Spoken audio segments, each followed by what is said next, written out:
pilihan yang benar. Assalamualaikum warahmatullahi wabarakatuh.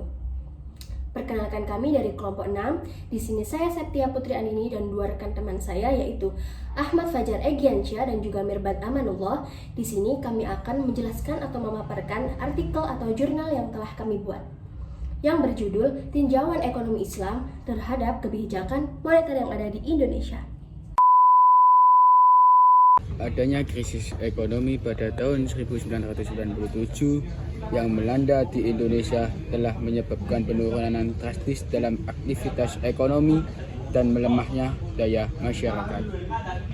Banyak bank di Indonesia mengalami penyebaran negatif dan harus menanggung kredit macet dan dalam jumlah besar.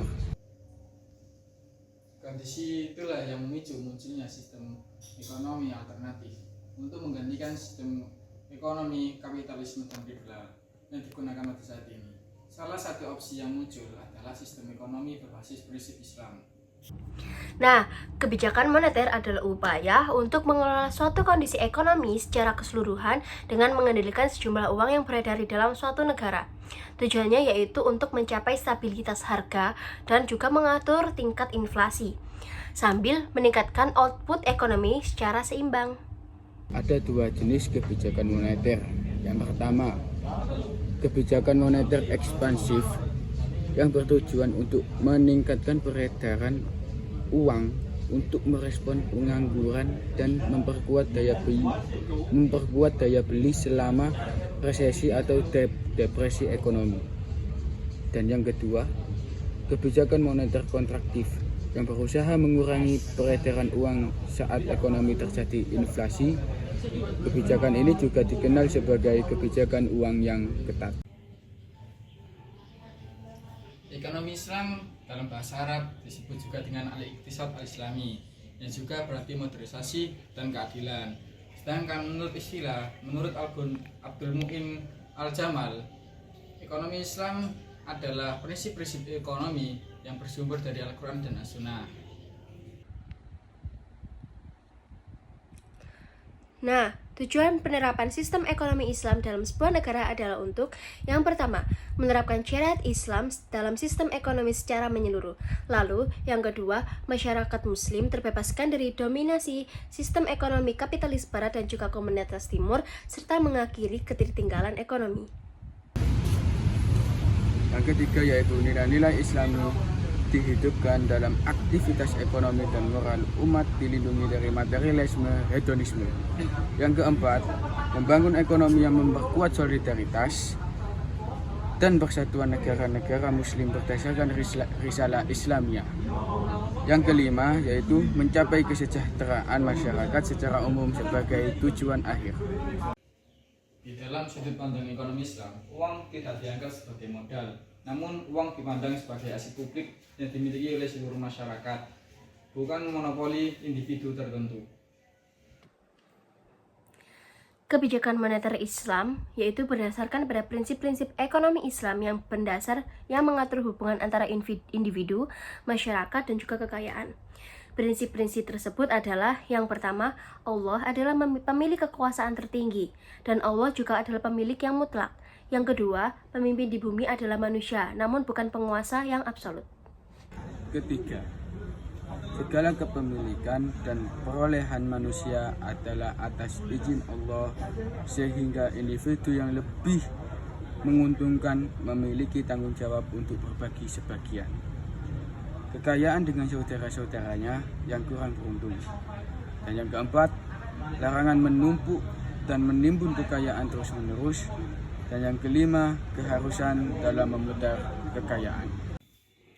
Keenam, kesenjangan ekonomi harus dihilangkan antara individu dalam masyarakat agar dapat mengurangi konflik sosial dan memperkuat solidaritas antar golongan. Ketujuh, mendirikan kewajiban yang ditegakkan secara universal, termasuk individu yang membutuhkan, sebagai upaya untuk memperkuat solidaritas sosial dan mengurangi disparitas ekonomi.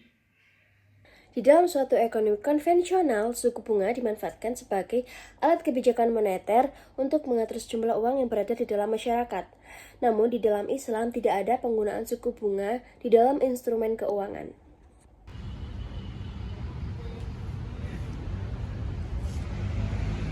Kebijakan moneter syariah bertujuan untuk menjaga sirkulasi ekonomi meskipun tanpa bunga. Sistem moneter syariah diharapkan dapat mendukung tujuan Islam. Maka dari itu, untuk mencegah spekulasi, Islam melarang riba dan mewajibkan zakat sebagai pengaturan moneter. Sistem bunga bank yang menjadi dasar utama manajemen moneter dalam ekonomi kapitalis sudah tidak berlaku lagi bagi manajemen moneter dalam Islam. Manajemen moneter dalam Islam mengandalkan prinsip bagi hasil sebagai penggantinya. Kebijakan moneter dalam Islam berfokus pada pengelolaan mata uang yang sesuai dengan nilai-nilai Islam dengan tujuan untuk menciptakan stabilitas ekonomi yang bertujuan untuk menguntungkan dan mendukung pembangunan ekonomi negara.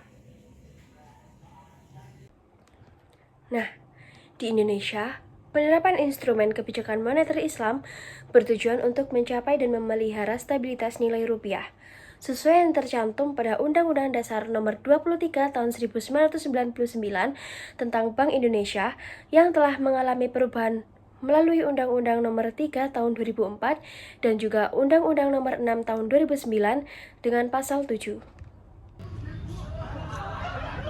Dalam praktiknya, faktor yang mempengaruhi kebijakan moneter yaitu: pertama, perubahan perilaku bank sentral, perbankan, dan para pelaku ekonomi.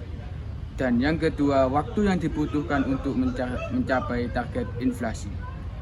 Yang ketiga, perubahan dalam mekanisme transmisi moneter yang sesuai dengan perkembangan ekonomi dan keuangan negara. Bank sentral di Indonesia yang berbasis syariah menjalankan fungsinya terhadap bank-bank dengan menggunakan instrumen-instrumen sebagai berikut.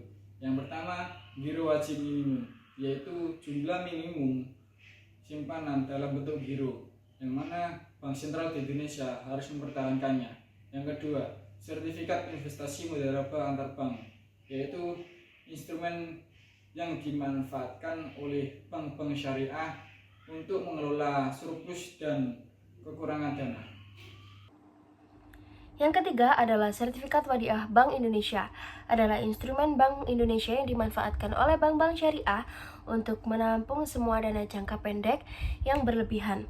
Lalu yang keempat adalah pasar uang antar bank syariah, upaya bagi bank syariah yang membutuhkan dana di pasar uang dan yang memungkinkan untuk mereka membuat kesepakatan antar sesama bank syariah. Agar mencapai tujuan Islam ini diperlukan reformasi ekonomi dan masyarakat yang sejalan dengan prinsip-prinsip Islam, serta peran pemerintah yang positif, dan praktek monopoli wajib dihapuskan. Dan setiap upaya harus dilaksanakan agar mendorong semua faktor yang dapat meningkatkan produksi barang dan jasa. Terima kasih. Jadi itulah sedikit pemaparan artikel jurnal dari kami yang berjudul Tinjauan Ekonomi Islam terhadap Kebijakan Moneter yang ada di Indonesia. Kami dari kelompok 6, mohon maaf apabila ada kesalahan atau tutur kata yang kurang berkenan, dan kami pamit undur diri. Sekian, terima kasih. Wassalamualaikum warahmatullahi wabarakatuh.